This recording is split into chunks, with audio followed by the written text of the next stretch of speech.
I don't really see us that way. Let's just be friends. Ouch. You think that one hurt? This one is better. Aw, I love you too, bro. Greetings, ladies and gentlemen. I apologize if that triggered painful memories for some of you. Rejections aren't easy, are they? But I assume we all have been there at some point or points in our lives. Unless you're hot or super successful, in which case you probably won't be able to relate as much to my speech today. I can already see the look of horror on your faces. Don't worry, I won't bore you with 7 minutes of salty rejection tales because, let's be honest, it would take 17 minutes to get through all of them. But maybe a summary is in order, just to put things into context. In the past 6 months alone, I was rejected by 5 scholarship bodies, rejected by Oxford, my dream university, rejected by a boy who ended up in Oxford, double ouch, I know, came second, i.e. lost in 4 debate finals, and I was rejected by my cat, who now hates me. But it's too painful to even think about. So it's no surprise then that I've attempted to exorcise the demons of my rejections by writing an entire speech about them. It's much cheaper and much less embarrassing than signing up for therapy. But before we get to that, let's have a look at what we mean by rejections. First, we have the mundane yet annoying ones, like having a credit card rejected or being denied a bank loan. These might be frustrating, but they're not really personal. Next, we have the "we're sorry to inform you" rejections, the type that includes all those painful university rejections, job interview failures, and losses in forensics competition. Yes, these might hurt a little bit more, but again, they're not deeply personal. It was just that on that day, someone else got the nod.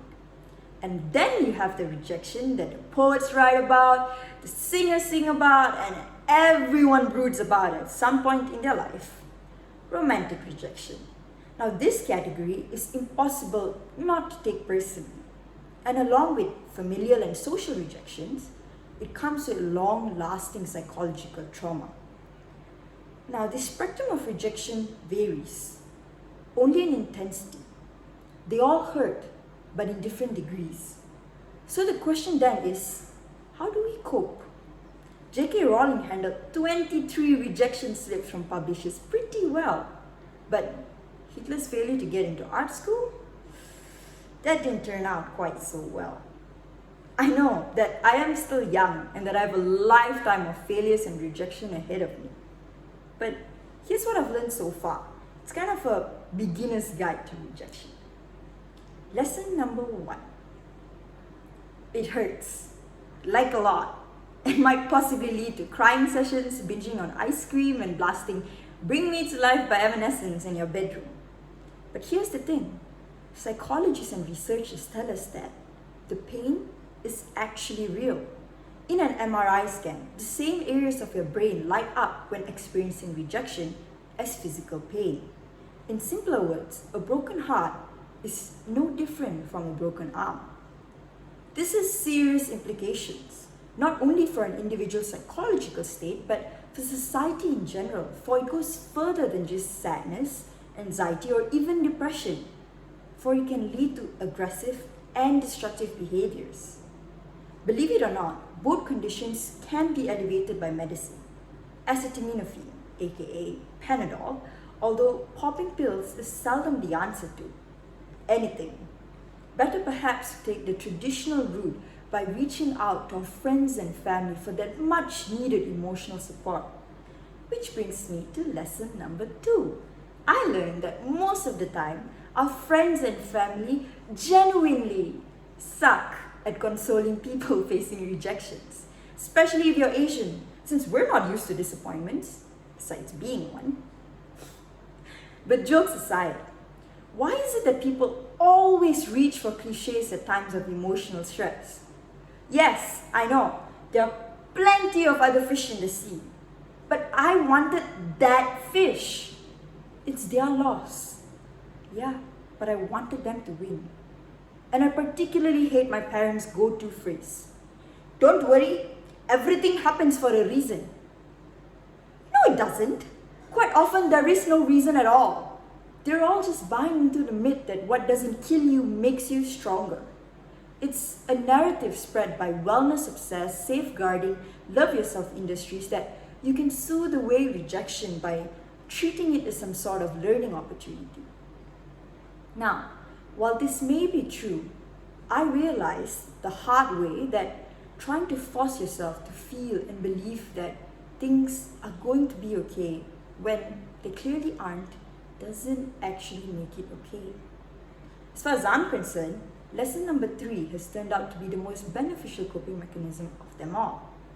And it's this: just take the loss. I realized that honestly, the best way to deal with rejections is to relish the frustration, to revel in the disappointment, and to own the angst of not getting what you want. It really is just better to accept that that one fish that you wanted doesn't want you, and that it sucks, and that the universe doesn't care enough about you to even come up with a rescue plan. It would hurt sometimes, or actually most of the time, to accept that maybe it is because you were not good enough, not smart enough, or that you were just unlucky and that life isn't fair. But ladies and gentlemen, that is where actual growth starts. You see, no matter how painful reality is, it is still reality nonetheless. There is dignity in facing hard truths without trying to cut it down to manageable sizes. There is honor in acceptance. So, not to be cliche, but here's a quote from my mom that actually helped, and surprise, surprise, it's by Nicholas Spark. He said that the emotion that can break your heart is sometimes the very one that heals it. So sometimes when our hearts are breaking, we need to allow it to break. We need to be honest, be miserable, but enjoy that misery and remember it. Maybe then we might learn something from it. Once you've learned to do that, I promise you, you'll realize that taking the L really isn't a bad thing. All in all, I'm quite thankful for the rejections in my life. It's made me a little bit more shameless. My life is funnier, although the humor might be darkish, and it's given me plenty of material for a speech contest. But perhaps more importantly, it allows me to remind you that like last year, I am still single and available for more rejections. Thank you.